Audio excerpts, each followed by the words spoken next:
No, I can't do this. No. Too cringe. Hello everyone, I am back from my holiday.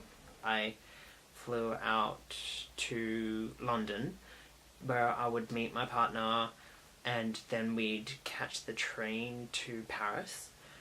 So the line for the train was ridiculous. Paris was so crowded. Yeah, we had to line up for pretty much everything. On the first day we went to the Sacré-Cœur, which was in walking distance from our hotel. It is a church and it has the most amazing views of like all of Paris. And being the massive Audrey Hepburn fan that I am, I was hoping for rain on my first day in Paris. This is what you do on your very first day in Paris. You get yourself some rain. Not just a drizzle, but honest to goodness rain. And I got my wish. And another thing, never a briefcase in Paris and never an umbrella. There's a law. We did not have an umbrella and it rained. Yeah, so first day in Paris and it's a bit wet. And like what? Like 5% chance of rain? Yeah, that's what I read. That was the first day in Paris. The main thing I wanted to do was visit the catacombs, but they weren't open because of protests that were on. So the workers were protesting because they have to work underground, they have to work in a place where there's decomposing bones. They were protesting because they only got apparently €60 a month and they had no protective gear, and no protective gear was provided to visitors as well. We also visited the Moulin Rouge, which was amazing, much better than I was expecting, to be honest. But the thing Ollie and I enjoyed most was the in-between acts, so they were like circus acts. We also saw the Eiffel Tower, which was a trek and a half. It was so big, so much larger than I thought it would be. We also saw the Arc de Triomphe. And we visited the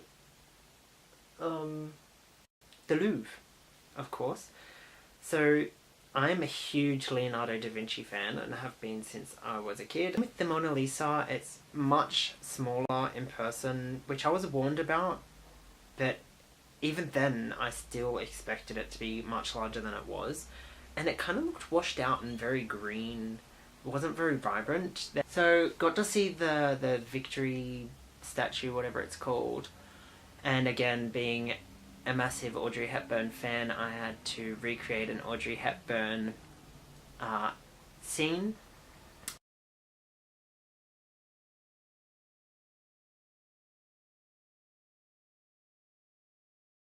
So expectations versus reality, it was really busy and almost impossible to like get a proper look at the statue straight on. If you went to the side you could kind of see it better, and yeah, so my picture didn't work out very well. But yeah, I got to see it and that was pretty cool. It's actually a really amazing statue, much more interesting than the Venus de Milo in my opinion. Yeah. There are a few annoying facts about Paris. It is extremely hard to find vegan food that isn't sweet.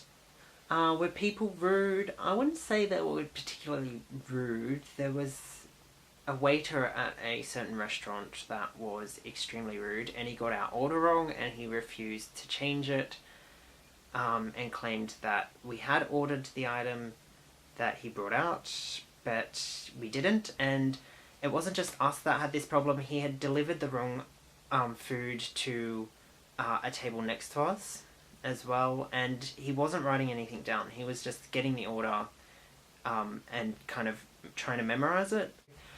And we did visit the Notre Dame, and that was interesting too. Loved the church. It was so beautiful, and going up, which we had to do on another day because we didn't realize you needed to book in order to get into the line to get a ticket to get into the Notre Dame.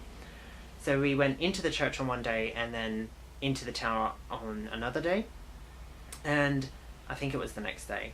And I was trying to find a toilet on that day. We went up the towers, and my goodness gracious me, there were signs pointing us to the toilets. We were walking along, and then eventually there was no more signs, and there was no signs of the toilet. So we ended up going to this pub across the street, and you had to purchase something in order to use the toilet. So we purchased 2 Cokes. Each was €5.60, which is a ridiculous price. So yeah, we bought the Cokes, went down to the toilets, which were downstairs. Well, I should say toilet. Had to wait in line for the toilet. Got to the door, and it turned out you needed 20 € in order to get into the toilet. So I had to go back, get 20 € off Oliver, go back down, line up, wait. I put the 20 cents in the door, pulled down the handle, opened it, and it was a hole in the ground, and it looked like multiple people had actually missed when doing number 2s, and it was messy and it smelled, and I was like, no, I'm not doing this. So I closed the door, went back. I was in a foul mood, and found the signs again to the toilet and followed them, and finally found the public toilet, only to find that it was closed. So then we had to go up to someone at the church and ask them where a toilet was, and they directed us across the street to a self-cleaning toilet, self-cleaning public toilet, and I had to line up for that as well. I don't know, it's interesting when you go on holiday and kind of you have all these kind of dodgy experiences, but they kind of make the trip more interesting, I guess. So anyway, so then we went to northern Italy. So we started with Sermione, and we were on Lake Garda, I think it's called. And so there's not much to do there, but it's really, really beautiful.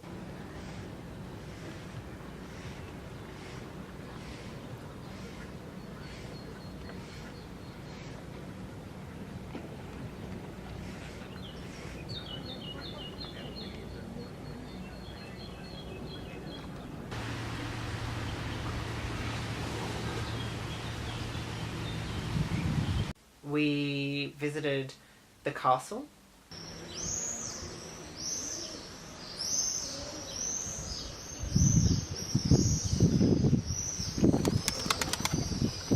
And we went to... I've forgotten what it's called. It's like Rocca di Cavallo? Something like that in Italian. So that is where Oliver proposed to me. So I'm now engaged, which is very exciting after 8 years being together. So yeah, how it happened, we were like exploring the grottos of Catullus. And they were like featured in a film called Call Me By Your Name recently. So that was quite exciting. We both loved that film. And it was exciting to actually be there. And it's very beautiful. It overlooks the lake, and we were on the top level in the like the olive groves, and we rested on this stone bench underneath one of the olive trees overlooking the lake, and we were all like, oh, you know, like, oh, so exhausted.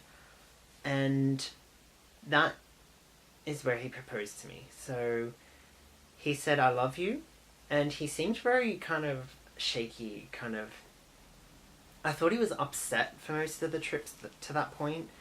But it turns out he was just trying to work up the courage to actually propose in Paris and then in Italy. So he said, "I love you." He said, "I want to be with you forever." And that's when I realized what he was going to do, and I kind of freaked out and went blank. And he got down on his knee and said, "Will you marry me?" And I said yes, apparently. I kind of blanked, so I wasn't actually sure whether I said yes. I know that I hugged him, so I'm sure I said yes. He said I said yes. But anyway, I went blank. Although, like, I've been wanting it for 8 years, it kind of shocked me. And I don't know, it was really interesting. It's hard to explain, but it feels like you're starting a new relationship. Yeah, we spent a few days there, kind of just relaxing, going for walks. So we went to this vegan gelato place. Well, it wasn't all vegan, but they had vegan options. And I decided to be adventurous and try pistachio gelato. And it's like house-made, so it's much better than the store-bought stuff we ended up getting in Milan. And it took me a few, like about half a cone to actually like get used to the flavour. But once I'd gotten used to it, I needed it like all the time. So good. It was good, and going shopping, getting like actual vegan products from the supermarket to have in the apartment we were staying in was amazing. And yeah, and then we moved on to Milan, where we saw the Duomo, which is like one of the third largest Catholic cathedral in the world, I think they said. And we also went to a small church that had a separate room connected to like where there was all these bones. So I actually managed to see human bones, which I really wanted to see. Not quite as exciting as the catacombs, but I had seen human bones before, but for some reason I wanted to see a room of them. I don't know. And I keep like rolling my sleeves up and then pulling them down again, and I'm gonna stretch it. And what else did we see? We went to a castle that was like a museum, and we saw like the unfinished final work of Michelangelo. Oh yeah, and the bones like really stank and made me feel sick, and it felt really disrespectful, so I don't think I'd be like doing something like that again. But yeah, finished work of Michelangelo, and they also had like a painting that was thought to be Leonardo's, but just in recent years they've attributed it to someone else. Is that a word? Attributed it. Oh, we went to Disneyland in Paris too. I forgot. Yeah, that was interesting. It was a lot of waiting in line. I think on average we waited 45 minutes to an hour for each ride, and then the ride would last for like 6 minutes. So, but it was interesting because there was like music everywhere, and it kind of created this, like, it was like you were in another world. We went to this department store in Milan, and that was a nightmare. There was so many people. I went to go up one level on the escalator, and I got like caught in this massive crowd of people, and I ended up getting taken up multiple levels to homewares, and that was the point where I was actually able to get out of the group. And then I was like, okay, so I started going back down on the escalator, and I got to a level where there was no more escalators down, so I went to the elevator, and the elevator was coming down, heading down, which is where I wanted to go, but all the people in front of me wanted to go up, so they're like, no, keep going down, you know, it's fine, we're going up. And I was like, this is ridiculous, I need to go down. So then I decided to just find the stairs, which were like tucked away in a corner, and I finally got downstairs, and I got to a level where there was no more stairs, so I went on the escalator again to go one more level down, and the people in front of me just stopped, and I ended up hitting that like edge of the escalator, and I like fell over them, and I was like done. When you go overseas or like on a massive trip, there's all these like downsides, but really at the end of the day, it's kind of like the really amazing things plus the really things. Oh, maybe I shouldn't say. It's all the like really like good things and the really bad things that that make the holiday and that make it interesting and memorable. So you take the good with the bad, and it all becomes an experience, really. So in summation, we saw a lot of tourist attractions. They were great, but it was so crowded, quite warm. Some of the people were rude. Some were really nice. There was like this tiny boy in Milan, and he insisted on opening this massive heavy door for Oliver and I. And I just thought that was so sweet. Hot, crowded, but it was exciting and kind of interesting, and I'm engaged. So, yeah, that's the main thing, really. I'm engaged.